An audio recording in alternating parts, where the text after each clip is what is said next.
à tous et bienvenue dans Un temps pour nous, le podcast qui t'aide à apprendre comment faire pour prendre soin de ton couple et pour retrouver un équilibre dans ta vie sentimentale. Moi c'est Lucie, je suis thérapeute de couple et avec ce podcast, j'ai vraiment envie de dépoussiérer les croyances qu'on a autour des relations sentimentales. Ici tu vas voir, on parle sans filtre, sans tabou, mais aussi sans jugement et toujours avec bienveillance.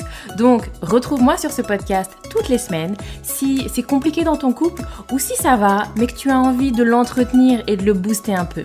Dans tous les cas, tu es au bon endroit, alors installe-toi, on est parti.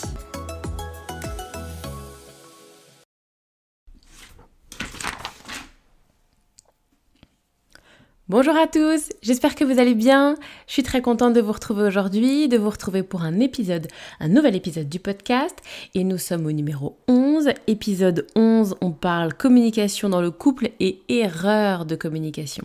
Je vais parler de ces erreurs de communication que font beaucoup de couples et qui vous aident pas. On va dire ça comme ça. Ces trucs qu'on fait et qui vraiment nous desservent plus qu'autre chose. Et voilà, je vous invite à, comme toujours, à être dans des réflexions, à être dans des prises de conscience. Encore une fois, comme je le dis bien souvent, j'ai pas de solution, j'ai pas de choses toutes faites magiques, mais j'ai envie comme ça de vous impulser une réflexion. Donc, j'ai listé 3 erreurs, parce que, alors, entre nous, il y a plus que 3 erreurs, mais j'avais pas envie de faire un podcast qui dure 4 heures. Peut-être que je vous en referai les 3 nouvelles erreurs de communication que font les couples. Peut-être que j'en ferai un autre dans 6 mois. En tout cas, aujourd'hui, 3 erreurs, et puis on commence tout de suite. Première erreur, j'ai appelé ça ce qu'on appelle les interprétations erronées. Interprétation erronée, c'est toutes ces analyses que l'on fait d'une attitude, d'un comportement, d'une parole, de ce que l'autre fait ou de ce que l'autre ne fait pas. Et c'est généralement quelque chose, on ne sait pas ce que ça veut dire. On ne comprend pas très bien. Il y a un décalage. Souvent, ça dure parfois juste une fraction de seconde, mais il y a un temps d'arrêt. Hein, quoi ? Il a fait ça ? Il n'a pas fait ça ? Tu vois, parce que ton cerveau, il comprend pas. Donc, il bloque, il comprend pas très bien, parce que c'est pas ce qu'il aurait attendu, c'est pas ce qu'il aurait imaginé, donc il y a un temps de blocage. Et ensuite, comme le cerveau ne supporte pas de rester avec quelque chose qu'il comprend pas très bien, il sait pas, alors il interprète. Et donc, tu interprètes. Tu ne sais pas ce qui s'est passé très bien, tu comprends pas, c'est pas la suite logique que tu pensais que ce serait. Tiens, c'est bizarre, j'attendais qu'il fasse ça, il fait ça. Alors, du coup, j'interprète. C'est humain, c'est normal, c'est instinctif, t'as besoin de comprendre ce qui se passe autour de toi, t'as besoin de comprendre ton environnement, t'as besoin de comprendre les autres. Donc si c'est pas comme ça très fluide, alors tu fais de l'interprétation. Et il n'y a pas de souci à faire de l'interprétation. Mais là où c'est compliqué, c'est qu'on est sur des interprétations qui ne sont pas communiquées. C'est-à-dire que l'autre fait quelque chose ou ne fait pas quelque chose. J'y mets une interprétation, alors je te dis n'importe quoi, il ne m'a pas rappelé. Il ne m'a pas rappelé. Je pensais qu'il me rappellerait, il ne m'a pas rappelé. Je peux pas rester avec juste, je sais pas pourquoi il m'a pas rappelé, c'est insupportable, c'est inconfortable, alors je vais comme ça interpréter. Et là où c'est compliqué, c'est qu'au lieu d'aller voir l'autre, aller questionner, aller demander, non, je vais rester avec mon interprétation. Et là où j'attire votre attention, parce que encore si c'était juste, j'ai une interprétation. Non, là où c'est compliqué et ça peut être dangereux pour un couple, c'est que bien souvent, il va y avoir des prises de décision. Je vais prendre des décisions basées sur cette interprétation erronée. Puisqu'en fait, j'en sais rien. Si on déroule l'exemple, il ne m'a pas rappelé. Je présuppose que, alors imaginons, je sais pas, c'était un premier rendez-vous, un deuxième rendez-vous, il n'en a donc rien à faire de moi, par exemple. Ça, c'est une belle interprétation. Il m'a pas rappelé, donc c'est qu'en fait, il s'en fout, il veut pas me rappeler, il n'en a rien à faire. J'interprète et je vais donc prendre des décisions par rapport à ça. Et c'est là où c'est compliqué, et donc là je prends un exemple d'un couple débutant, mais on a le même fonctionnement sur des couples qui sont plus installés, où là où c'est compliqué, c'est quand après les décisions vont arriver. Et c'est des décisions parfois importantes, des décisions avec des conséquences importantes, qui vont être basées sur une première interprétation. Et on le voit sur des couples qui communiquent pas très bien, où il y a comme ça des ricochets d'interprétation. Tu vois, il a une attitude bizarre, j'interprète qu'il fait la gueule, alors il fait la gueule, donc moi je fais la gueule, et donc inversement, lui va se rendre compte que j'ai une attitude bizarre, Et donc, il va lui aussi faire la gueule. Et on est comme ça, tu vois, par ricochet, ça s'enchaîne. Et ensuite, on arrive à 3 semaines après, grande dispute. Et puis là, mais pourquoi en fait? Comment ça se fait qu'on en arrive là? Pourquoi ça prend des proportions aussi importantes? Parce que 3 semaines avant, il y a eu comme ça des petits riens. Et ça se peut, c'est basé sur rien du tout. Mais je n'ai pas communiqué, j'ai pas questionné l'autre. Je suis restée sur mon interprétation que j'ai fait grossir, amplifier. Ça s'ajoute. Bref, vous voyez l'idée. J'appelle donc ça des interprétations erronées et donc effectivement, il va falloir accepter d'être, si j'ai pas envie de demander, d'être dans une forme d'inconfort. Ok, je ne sais pas. Je vais arrêter de me prendre la tête à imaginer des choses, à interpréter et à prendre des décisions là-dessus. Je reste avec je sais pas. Ou je demande, qui est aussi une autre option intéressante, je demande à l'autre, écoute là je n'ai pas très bien compris ce que tu as fait ou ce que tu n'as pas fait, tu veux bien m'en dire un peu plus, qu'est-ce qui se passe pour toi? On demande. Deuxième erreur, alors celle-là je la mets un peu entre parenthèses, mais du coup j'avais quand même envie de vous en parler. Mais je la nuance un peu. Je l'ai appelée le fait de trop se parler.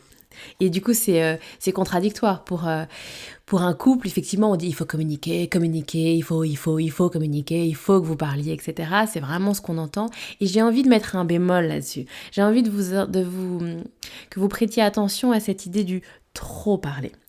Ça va dépendre des couples, ça va dépendre des fonctionnements des couples, mais il y a quelque chose d'assez insécurisant dans les couples qui se parlent énormément.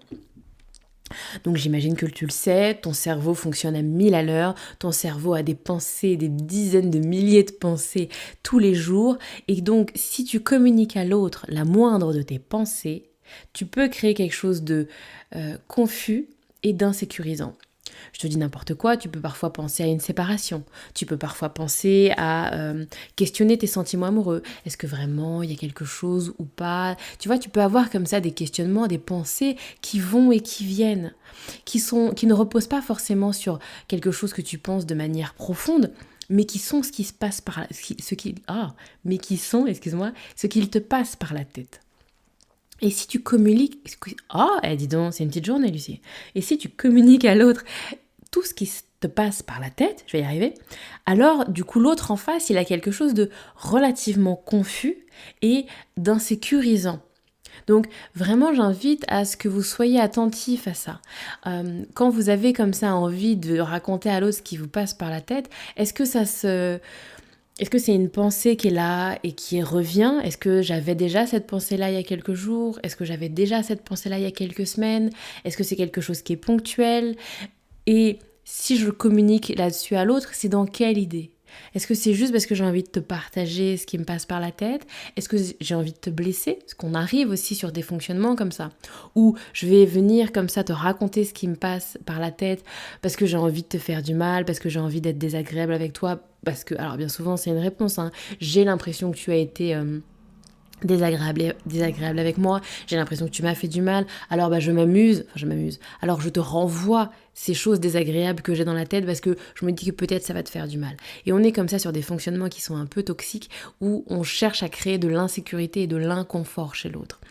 Donc se dire, alors après bien sûr je nuance, bien évidemment qu'il faut parler et qu'il ne faut pas attendre 3 ans pour communiquer si on sent qu'il y a des choses compliquées. Mais j'invite aussi à mûrir un peu la réflexion. Qu'est-ce que j'ai envie de dire à l'autre? Qu'est-ce que j'ai envie de créer chez l'autre? Et si effectivement j'ai pas envie de mettre l'autre dans une insécurité, alors je vais prendre le temps de mûrir ma réflexion pour que quand je communique avec l'autre, j'ai quelque chose d'abouti, j'ai quelque chose qui soit un peu solide, pas juste une pensée qui m'est passée par la tête. Donc, je disais en introduction que je nuance parce qu'il y a des couples qui fonctionnent comme ça et c'est ok et ça génère pas chez eux forcément une insécurité. Il y a des couples qui ont la capacité comme ça de pouvoir entendre complètement les pensées de l'autre sans que ça génère chez eux des inquiétudes et des angoisses. C'est ok si vous fonctionnez comme ça, écoutez, grand bien vous fasse, allez-y, foncez. Mais je suis beaucoup de couples, c'est compliqué de recevoir comme ça toutes les pensées des autres. Et c'est important aussi de se préserver préserver. Donc n'hésitez pas en face, si vous avez un partenaire qui comme ça vous raconte un jour je t'aime, un coup le lendemain je t'aime plus, et puis après je t'aime très très fort, et puis après je me questionne, est-ce que vraiment t'es la femme de ma vie? Enfin, vous voyez, un partenaire comme ça, vous voyez les montagnes russes émotionnelles, qui vous fait le déroulé de tout ce qui se passe à l'intérieur de son crâne. Préservez-vous. Dites-lui, ok, je vois que ce que tu me dis aujourd'hui, c'est pas ce que tu me disais hier, c'est pas ce que tu me disais il y a 2 jours, c'est pas ce que tu me disais il y a 2 heures. Là, tu me génères quelque chose qui est pas terrible pour moi. Prends le temps de mûrir ta réflexion et reviens vers moi quand ce sera plus abouti. Et là, on pourra communiquer là-dessus. Mais j'ai pas envie d'être ton réceptacle à toutes tes émotions et à tout ce qui se passe par la tête, parce que ça me génère moi de l'insécurité. Autorisez-vous aussi à le verbaliser. C'est pas que je veux pas communiquer, c'est que je veux pas être là, être ton journal intime en fait.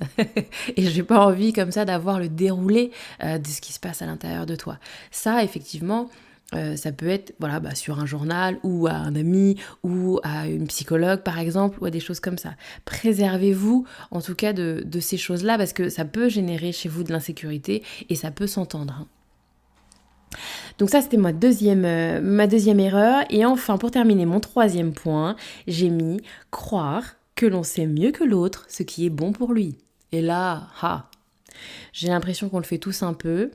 Et alors, je commence par dire que c'est humain. C'est humain quand on aime quelqu'un et qu'on lui souhaite le meilleur et qu'on a un regard un peu extérieur, on a l'impression d'avoir parfois un regard plus neutre que lui. Non mais lui, il sait pas, lui, il se rend pas compte, il est en train de le vivre, moi, j'ai un peu de recul, ou moi, j'ai fait un travail sur moi, j'ai fait du développement personnel, donc moi, je sais ce qu'il doit faire, moi, je sais ce qu'il devrait faire. J'ai également eu, parce que du coup j'accompagne des couples, et j'ai également eu ça, moi j'ai été comme lui, mais j'ai compris les choses, j'ai fait un travail sur moi, donc maintenant moi je sais et j'ai envie de lui transmettre la bonne parole. Vous reconnaissez un petit peu dans ces discours-là ? Qui partent d'une très bonne intention, encore une fois, comme je l'ai dit, c'est très positif, ça part d'une bonne intention.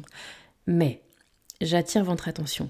Petit 1, ça vous met vraiment dans une place supérieure, ça vous met dans une posture haute. C'est moi qui sais, c'est moi le sachant, et donc c'est moi qui sais et moi qui décide ce qui est bon pour toi. Et là, clairement, ça peut créer un déséquilibre qui n'est pas bien perçu par l'autre en bas, qui a comme ça quelqu'un qui vient lui donner la bonne parole. Ça peut être mal perçu. Donc, pourquoi pas quand c'est demandé. Quand l'autre en face est dans des inquiétudes, dans des doutes, il sait pas, il hésite. Toi, t'as déjà vécu ça, qu'est-ce que t'en penses ?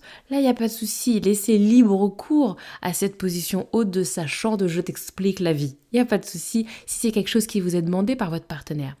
Si c'est pas demandé par votre partenaire, bien souvent, il est peut-être effectivement dans des questionnements que vous avez eus, dans des doutes, dans des difficultés que vous avez connues, mais il en est là.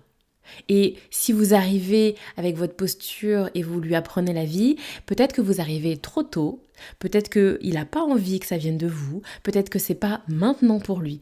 Et laissez le temps à l'autre de cheminer un petit peu sur son propre parcours en fait. Parce que avec cette posture-là, on peut braquer, on peut vexer, et là on provoque plus le rejet qu'autre chose. Et je vous invite également à faire attention, parce que je l'ai vu aussi sur certains couples où parfois, donc je sais ce qui est bon pour toi et je le fais même si moi ça me plaît pas trop.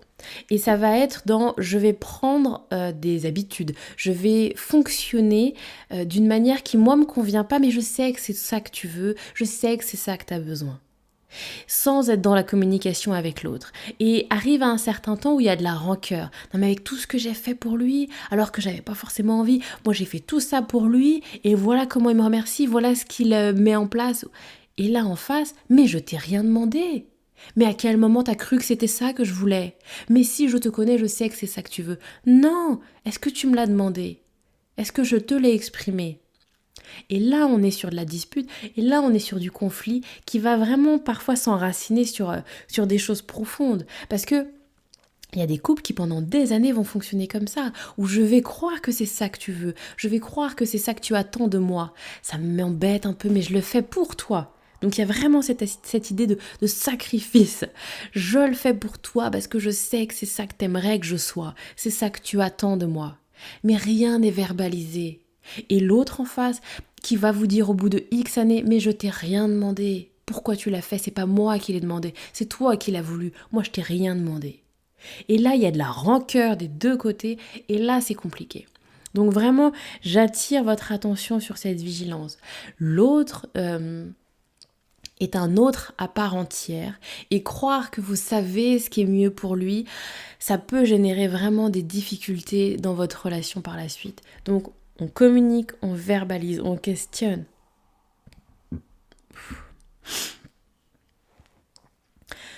Et je pense que c'est le message vraiment de ce podcast, vraiment sortez des présuppositions, sortez des idées reçues, sortez des c'est comme ça que les autres fonctionnent, c'est comme ça que moi j'ai fonctionné, alors l'autre fera pareil. Non. Sortez des analyses, il fait ça, donc ça veut dire forcément que... Non.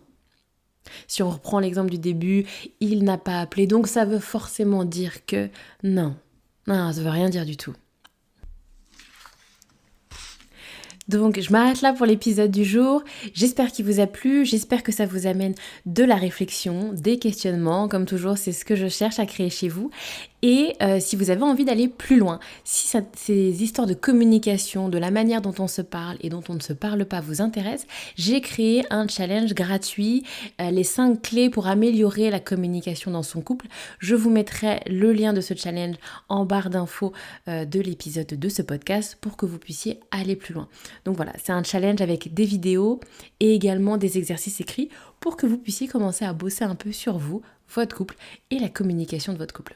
Je vous laisse, bonne fin de semaine, bon week-end et à la semaine prochaine pour un nouvel épisode.